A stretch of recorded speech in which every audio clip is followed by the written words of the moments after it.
Dominique Ougeux, ça fait 5 ans Bonjour. que Kadhafi a été assassiné. Et c'est que maintenant, vous avez pris la décision d'écrire le livre. Pourquoi? Très bien, je vais vous répondre dans ce sens que, rétroactivement d'abord, il faut savoir que le mercredi 20 avril 2011, j'ai été approché par un agent des services secrets libyens, envoyé par Kadhafi, afin que j'approche Maître Jacques Vergès pour devenir son avocat, dans le cas où il serait déféré devant la Cour pénale internationale. Et j'ai accepté. Je me suis rendu à Paris, j'ai vu Maître Jacques Vergès, qui tout de suite était associé avec Roland Dumas, et ils se sont rendus à 2 reprises, en tous les cas une première fois Roland Dumas et Vergès, une première fois au mois de juin 2011, et puis au mois de juillet, Jacques Vergès tout seul. Bon. À partir de là, je me suis senti quelque peu un peu impliqué, c'est évident. Et j'ai suivi les événements avec beaucoup d'attention et énormément de crainte. Beaucoup de crainte parce que je me suis dit, mais qu'est-ce qu'ils vont faire là-bas? Et notamment sous le leadership de M. Nicolas Sarkozy, je me posais la question de savoir, parce que quel était le but? Bon, je vous rappelle que M. Bernard-Henri Lévy était tout à fait OK pour qu'il y ait une intervention en Libye sans mandat des Nations Unies. Et heureusement qu'Alain Juppé, qui était ministre des Affaires étrangères, a dit « Ne faites surtout pas ça, on va droit à la catastrophe ». Finalement, ils ont eu la résolution 1973. Cette résolution stipule bien qu'il s'agissait tout simplement de protéger Benghazi des bombardements libyens. Très bien.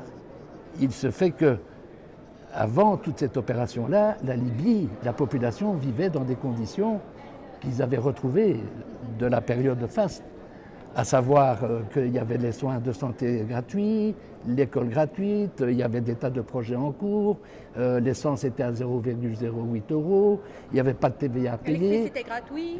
L'électricité gratuite, enfin bref, une sorte de mini-paradis pour un pays qui avait accédé à la première place du continent africain. Très bien. Donc on se trouve devant une violation, je reviens à la violation, en ce sens que véritablement il y a eu un acharnement contre Kadhafi. Il fallait absolument l'écarter. Pourquoi écarter? Pourquoi on ne peut pas même suivre le scénario de Saddam Hussein et aussi faire un peu de spectacle de la cour? Ça n'était pas la justice comme il faut, parce que Saddam était dans les mains de ses ennemis, mais quand même, ça a été le spectacle de la justice. Pourquoi en Libye, ça a été impossible? Soit ça a été possible, et c'est mal tourné. Un petit distinguo subtil. Quand on a arrêté Saddam Hussein en Irak, on l'a livré aux Arabes qui ont procédé à un simulacre de procès expéditif pour le pendre. Ici, c'est tout à fait différent. Nous nous trouvons devant le fait qu'il y avait une possibilité de pratiquer une réelle politique avec Kadhafi.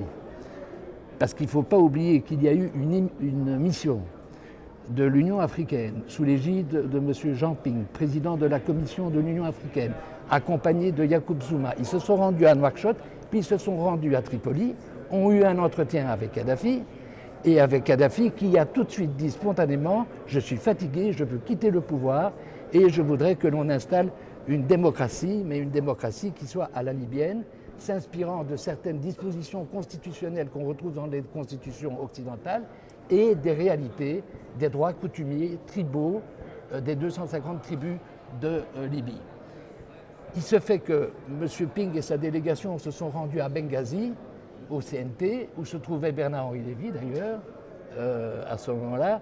Ils ont véritablement reçu une gifle sur la figure et on leur a dit « Dégagez, vous n'avez rien à voir ici, c'est l'Europe, etc. etc. » Donc ça veut dire que 54 pays africains représentant une population de 1,2 milliard d'habitants ont reçu la plus grande humiliation que l'on pouvait imaginer. Et on traite constamment les Africains d'incapables pour trouver des solutions. Ici, vous avez des gens remarquables qui trouvent une solution avec Kadhafi pour éviter un bain de sang. On n'en a pas voulu et on en voit les résultats maintenant. Mais bon, maintenant, M. Sarkozy Oui. rêve de devenir encore une fois le président de la France. Donc, c'est-à-dire, donc, il n'y a pas seulement punition, il n'y a pas de même jugement moral de ces actes-là. Donc, parce que, en effet, si on regarde, c'est à cause de cette intervention sans plan de récrier, donc ça a été le plan de détruire, d'écarter, mais pas le plan de récrier, pas le plan de créer quelque chose à long terme. Donc, et pourquoi vous pensiez que c'est possible dans la société moderne de se relancer dans la politique dans cette situation? Bon, très bien. Je me permets de rappeler que il y avait donc la disposition des Nations Unies que j'ai évoquée tout à l'heure.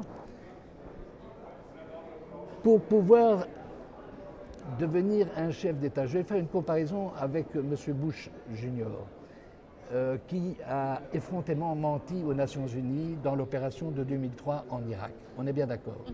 Bon, le caniche de George Bush Jr., c'était qui? M. Tony Blair. Bon, ici, excusez-moi, je vais je vais lancer peut-être le bouchon un tout petit peu plus loin pour qu'il y ait une belle image. Le caniche de Bernard-Henri Lévy, c'était M. Nicolas Sarkozy. Alors, écoutez, il faut être très clair. Un chef d'État doit avoir la capacité d'anticiper les conséquences des actes politiques et militaires majeurs qu'il pose dans des pays dont ils ne connaissent absolument pas le contexte et qui rentrent dans le pays avec une sorte de droit d'ingérence qui se justifie en rien. Il y avait une souveraineté, un État souverain, et je le répète, il fallait négocier. Par conséquent, j'estime que pour être chef de l'État, et quand on veut reprendre un mandat de président de la République, il faut avoir fait ses preuves de pouvoir avoir la capacité d'anticiper les conséquences des actes aussi graves et aussi catastrophiques qui se sont produits en Libye, où d'un côté, vous avez maintenant M. Sarraj, qui essaie de réunir un gouvernement national, vous avez le général Haftar qui se trouve en Libye, et vous avez Daesh. Et je rappelle... Pas seulement Daesh, parce qu'il y a beaucoup des autres groupes terroristes, Al-Qaïda aussi, Boko Haram aussi. Tout le monde est là, il n'y a pas de problème.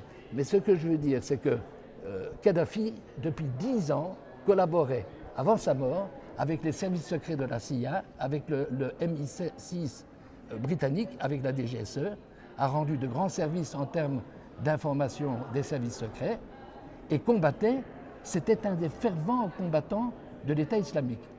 Alors là, ça dépasse tout entendement. On assassine un homme qui combat l'État islamique. Là, je pose des questions à M. Sarkozy, est-ce qu'il a bien réfléchi? Je ne crois pas. Il y a autre chose que je voudrais souligner. Lors du vote de la résolution 1973, si vous voulez, qu'est-ce qui s'est passé? C'est M. Sarkozy qui a été le leadership, qui a eu le leadership de cette résolution. Et puis, avec M. Cameron. Et puis les États-Unis ont suivi. Mais 2 pays se sont abstenus, la Russie et la Chine. Mais ils n'ont pas protégé. La Russie elle a eu le droit de veto. Mais Medvedev, à l'époque, il a juste laissé faire parce qu'il a rigolé, il a souri ensemble avec le Premier ministre hollandais, Mark Rutte, quand ils ont reçu la nouvelle d'assassinat de Kadhafi. Donc Medvedev a joué la carte d'Obama, il a joué la carte de Sarkozy, la carte de Rutte, la carte d'OTAN. Donc la Russie a abandonné Kadhafi avec tous les milliards qu'ils ont investis en Libye. Bon, là, vous n'avez pas tort. Mais je voudrais quand même souligner ceci, chère madame. C'est que Xi Jinping, je crois, qui était déjà président de la Chine, et le président Vladimir Poutine, qui est quand même le patron, qui était le patron de la... Oui, enfin, à l'époque, Medvedev, c'était le président. C'est un peu la confusion. Oui, et oui, Poutine, ça a été le Premier ministre. Exactement. Donc la décision du président était abandonnée. Poutine, mais on sait bien que c'était Poutine qui dirigeait tout. Hein, bon, Non, pas du tout. Ils ont eu les positions différentes. Ils ont eu parce que Poutine a dit c'est un croissade. Et Medvedev a dit que, bon, on sait qu'on fait, et il a s'aligné avec Pourquoi? Parce Obama. qu'ils ont fait confiance à Nicolas Sarkozy compte tenu de la proximité de la Libye par rapport à l'Europe et qu'ils étaient convaincus que Nicolas Sarkozy avait un plan après Kadhafi. Je dis un après Kadhafi pas mort, mais un après Kadhafi hors de la tête. Politiquement. Oui, politiquement à la tête du pays. Et ce ne fut nullement le cas. Une fois que Kadhafi a disparu, je regrette de le dire, même si on parle des élections du mois de juillet 2012, etc., on a abandonné la Libye à son sort. Et maintenant, on est en train de pédaler dans la choucroute pour essayer de trouver une solution de stabilisation et de paix pérenne en Libye. Voilà la situation. Donc, je répète, la Chine et la Russie, quelque part, faisaient confiance à M. Nicolas Sarkozy. Ce qu'il y a aussi, c'est que Obama, finalement, qu'est-ce qu'il a dit? Il a dit, George Bush Jr., excusez-moi, et ce sont ces termes, donc je les reprends texto de M. Obama. Il a foutu le merdier en Irak. Et ensuite, le président Obama a dit, Nicolas Sarkozy a mis le merdier en Libye. Bon.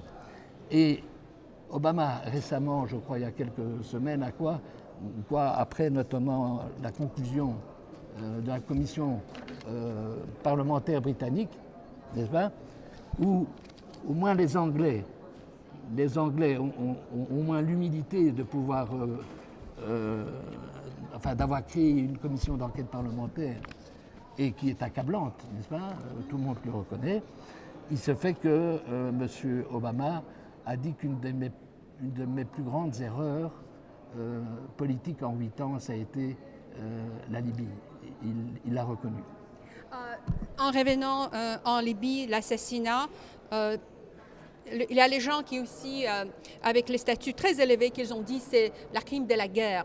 Donc, et pourquoi personne n'a puni par ce crime atroce et dégueulasse? Parce que tout le monde civilisé était choqué par cette torture des 3 heures.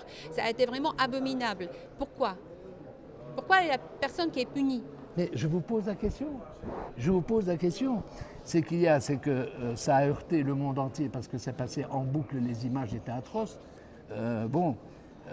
C'est vrai qu'on l'a torturé, on lui a même enfoncé une baïonnette dans l'anus avant qu'on l'achève et qu'on l'achève avec des forces spéciales étrangères.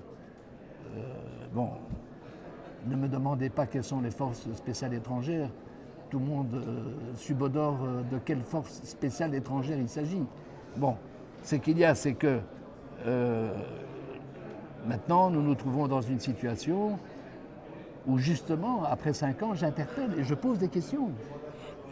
Ici, dans votre livre, vous citez Louis Moreno, qui a dit, c'est procureur général des CPI, il a dit que la situation était très suspecte et ces crimes, c'est fort probable, ces crimes de guerre.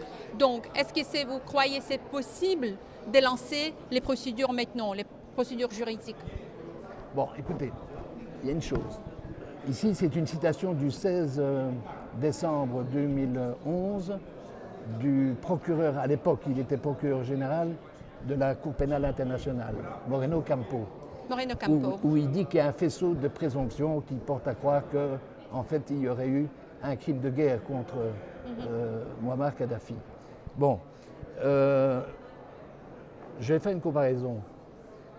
Vous savez que maintenant, Tony Blair fait l'objet d'attaques violentes de la part de 179 familles britanniques suite au rapport qui est sorti en disant qu'ils allaient entamer une procédure pour crime de guerre ou crime contre l'humanité vis-à-vis de Tony Blair.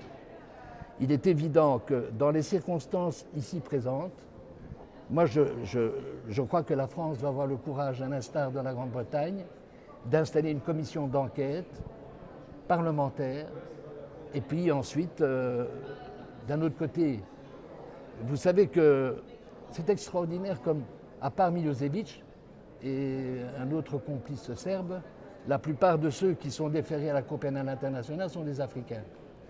Il est quand même curieux que dès le moment où un homme d'État ou pas un homme d'État, un chef de guerre, quel qu'il soit, s'engage dans des actions qui sont irresponsables et qui sont désapprouvées, et qu'il y a des conséquences que l'on peut qualifier juridiquement de crimes de guerre ou de crimes contre l'humanité,